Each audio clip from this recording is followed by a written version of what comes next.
Bom dia, a paz do Senhor, tudo bem com vocês? Aqui é a Poli e eu gostaria de rapidamente compartilhar com vocês aquilo que Deus tem colocado no meu coração. A palavra de hoje se encontra em Mateus capítulo 8, do versículo 14 ao versículo 15, que diz o seguinte: Tendo Jesus chegado à casa de Pedro, viu a sogra deste acamada e ardendo em febre. Mas Jesus tomou-a pela mão e a febre a deixou. Ela se levantou e passou a servi-lo. A febre não é uma doença, mas sim um mecanismo de defesa. Você já parou para pensar que antes do pecado não tínhamos necessidade de ter mecanismos de defesa? Os mecanismos de defesa se desenvolveram junto com as doenças e a morte, que são resultados do pecado. Sim, os mecanismos de defesa não são doenças, mas podem nos deixar doentes. Gostaria de abordar este tema e essa passagem bíblica para falar sobre o nosso primeiro mecanismo de defesa, o medo, a maior causa do adoecimento desta geração.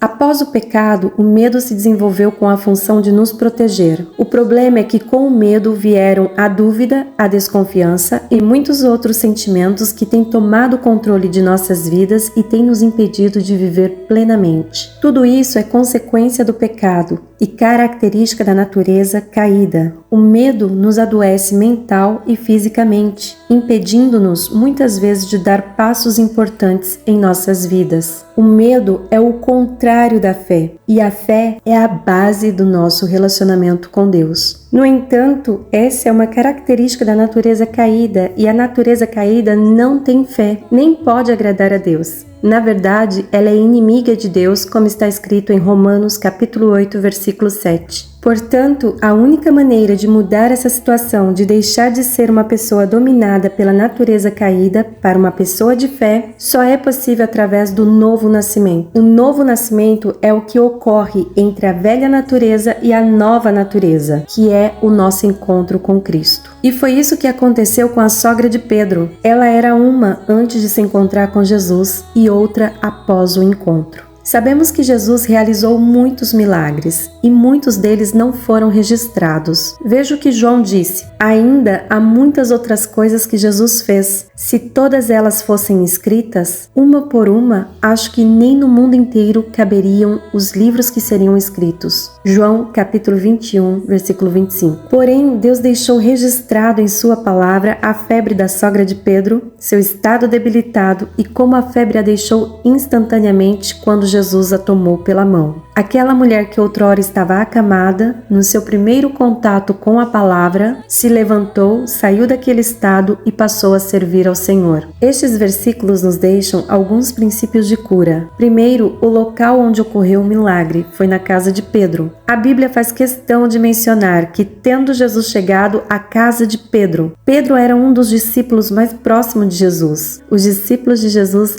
andam com ele. Esteja com pessoas que amam a Deus e que fazem a vontade de Deus. Este é um princípio de cura. O segundo princípio de cura é permitir que a palavra te coloque de pé. O medo e as preocupações têm o poder de nos prostrar e nos manter prostrados. Porém, ainda que prostrados, abrigue-se onde homens e mulheres de Deus se abrigam, na presença de Deus. Pois é lá, e não em outro lugar, que você encontrará o seu milagre. Estando neste lugar de milagre, onde a presença de Deus é acessível, não resista. Deixe a palavra mudar o seu estado. Deixe-a te levantar e mudar a sua história. Você experimentará um novo nascimento. No lugar do medo, da dúvida e da desconfiança, virá a fé. No lugar das preocupações e da ansiedade, a paz. No lugar dos pensamentos ruins, a palavra de Deus, louvor e gratidão. Alguns versículos para nossa meditação. Ainda que um exército se acampe contra mim, não se atemorizará o meu coração. E se estourar contra mim a guerra, ainda assim terei confiança. Uma coisa peço ao Senhor e a buscarei, que eu possa morar na casa do Senhor todos os dias da minha vida, para contemplar a beleza do Senhor e meditar no seu templo, pois no dia da adversidade, Ele me ocultará no seu pavilhão, no recôndito do seu tabernáculo me acolherá.